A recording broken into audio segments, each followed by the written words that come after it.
بلوچستان کے حوالے سے بات کی، اور المیہ تو یہ ہے نا کہ بلوچستان کے حوالے سے رپورٹ بھی نہیں کر سکتے، یہ بھی نہیں بتا سکتے کھل کے کہ وہاں پہ کیا صورتحال ہے۔ میڈیا پر آپ جا کے دیکھیں، سارے پاکستان کے 50 چینل لگا کر دیکھیں، آپ کو لگے گا کہ پاکستان تو بس انگلینڈ کو قرضہ دینے والا ہے، بس چند دنوں کی بات ہے۔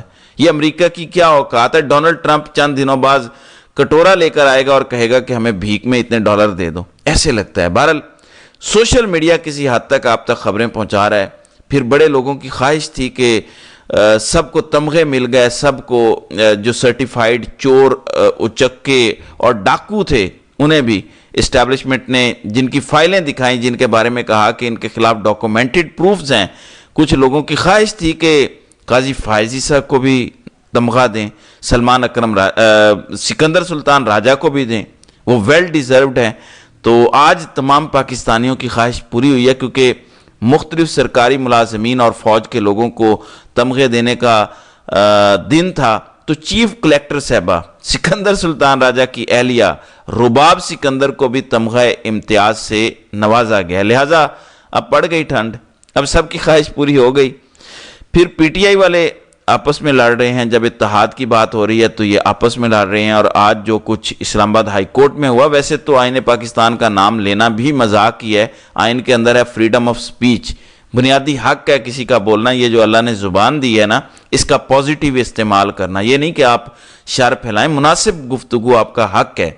آج ایک آئینی عدالت کے اندر یہ فیصلہ ہوا کہ اگر عمران خان سے ملاقات کے بعد میڈیا سے آپ گفتگو نہ کریں، خان کا پیغام نہ دیں، تو پھر ملاقات ہو سکتی ہے۔ ذرا اندازہ کریں، کسی ڈکٹیٹر کے سامنے کچہری لگی ہوتی، وہاں پہ یہ شرط رکھی جاتی تو سمجھ میں آتی تھی۔ آئینی عدالت کے اندر 3 جج بیٹھے ہوئے تھے، انہوں نے کہا کہ اگر تو یہ شرط منظور ہے پھر ملاقاتیں کی جا سکتی ہیں، یعنی آپ بولیں گے نہیں، وہ جو آئین آپ کو حق دیتا ہے نا بولنے کا، فریڈم آف سپیچ کا، فریڈم آف انفارمیشن کا، وہ آپ سرنڈر کرتے ہیں تو ٹھیک ہے۔ اور پی ٹی آئی والوں نے سرنڈر کر دیا، ظاہر ہے انہوں نے سوچا کہ ملاقات ضروری ہے، بول بلا ہم بعد میں کر لیں گے، لیکن ملاقاتیں بھی ظاہر ہے ضروری ہیں، یہ بھی اہم چیز ہے۔ اب تنقید ہو رہی ہے، فیصل فرید چودھری، فواد چودھری کے بھائی جو وکیل ہیں، ان کی جانب سے ٹویٹ کیا گیا، کہتے ہیں آج اسلام آباد ہائی کورٹ کا حکم آئین پاکستان اور قانون کی صریحاً خلاف ورزی ہے۔ کوئی عدالت عمران خان یا ان کے خاندان کے دیگر افراد کے حق تقریر پر بین نہیں کر سکتا۔ اگر اس حکم میں عدالت نے عمران خان کی جیل ملاقاتوں میں ہونے والی گفتگو کو پہنچانے پر کوئی قدغن لگائی تو اس فیصلے کو میں خود چیلنج کروں گا۔ کسی شخص کو یہ حق حاصل ہی نہیں کہ وہ تمام کی طرف سے کوئی ایسی واہیات ضمانت دے جس سے عمران خان کا پیغام عوام تک نہ پہنچ سکے، ایسا کوئی حکم ہمارے لیے قابل قبول نہیں۔ تو بیسیکلی سلمان اکرم راجہ نے گارنٹی دی، اب انہوں نے لفظ استعمال کیا واہیات، تنقید کی۔ دیکھیں پاکستان میں تو کوئی اصول ہے ہی نہیں نا، سلمان اکرم راجہ نے بھی کچھ غلط نہیں کیا، ملاقات ضروری تھی خان کے ساتھ، قانون کے اعتبار سے دیکھیں تو غلط ہے۔ آپ فریڈم آف سپیچ پہ، آئین پہ خود ہی سرنڈر کر رہے ہیں اگر اس اینگل سے دیکھا جائے۔ اب اس کے بعد سلمان اکرم راجہ کا جواب آیا، وہ کہتے ہیں کہ خاندان اور وکلاء کے علاوہ خان صاحب سے تمام ملاقاتوں کو ایک سازش کے تحت بند کیا گیا۔ آج اس سازش کو بڑا دھچکا لگا ہے۔ سازش میں کون کون شامل تھا مجھے معلوم ہے، آئین اور قانون کے تقاضے کیا ہیں یہ بھی واضح ہے۔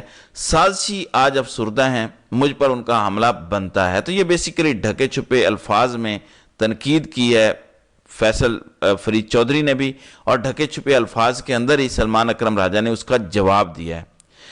دوسری جانب پنجاب کی ماں، سب کی والدہ ماجدہ مریم نواز آج ایک ہاسپٹل کے اندر گئیں، اور وہی ششکے، وہی طریقہ، دا گائے نیڈ ٹو بی فائرڈ، وہی ڈائلاگ بازیاں، جناح ہاسپٹل کا انہوں نے دورہ کیا، اور جاتے ہی انہوں نے علامہ اقبال میڈیکل کالج کے پرنسپل پروفیسر اصغر کو معطل کر دیا، وہی چاچو کی طرح چٹکی بجائی کہ اس کو بھی فارغ کر دو، اس کو بھی فارغ کر دو۔ شوق ہے نا افسر شاہی کا۔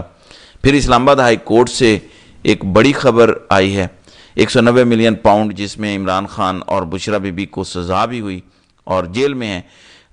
یہ اسلام آباد ہائی کورٹ میں کل کچھ دن پہلے چیلنج ہوا تھا کہ عمران خان کی سزا معطلی درخواستوں میں اب جو اہم پیش رفت ہوئی ہے وہ آج سماعت کے لیے مقرر ہے۔ اس وقت اس پر ظاہر ہے وہ سماعت ہو رہی ہوگی۔ قائم مقام چیف جسٹس سرفراز ڈوگر اور جسٹس محمد آصف سماعت کر رہے ہیں۔ رجسٹرار آفس نے بانی پی ٹی آئی اور بشرا بی بی کی درخواستیں اعتراض کے ساتھ مقرر کی۔ جو ججوں کے نام آئے ہیں اس کے بعد کیس نہ بھی لگتا تو کوئی بات نہیں تھی، اب کیس لگنا نہ لگنا ایک ہو گیا ہے۔ بہرحال یہ کیس لگ چکا ہے۔ پھر بلوچستان سے ایک اور خبر ہے۔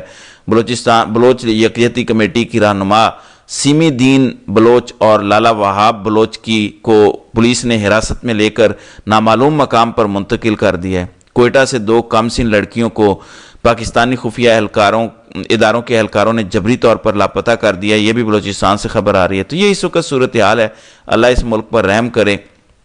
آج ہی اسلام آباد ہائی کورٹ سے حکم نامہ آیا، ابھی نعیم حیدر پنجوتھا کا بھی ایک ویڈیو پیغام ہے جس میں کہتے ہیں کہ ہائی کورٹ کے حکم کی روشنی میں اڈیالہ جیل آیا، مجھ سے درخواستیں وصول نہیں کی، 1.25 گھنٹے اڈیالہ جیل بیٹھنے کے بعد واپس جا رہا ہوں۔ تو یہ اس ملک کی عدالتوں کی اوقات ہے۔ تو ناظرین کرام، آپ کی اس ویڈیو کے حوالے سے کیا رائے ہے؟ آپ اپنی رائے کا اظہار کامنٹ سیکشن میں ضرور کیجیے گا۔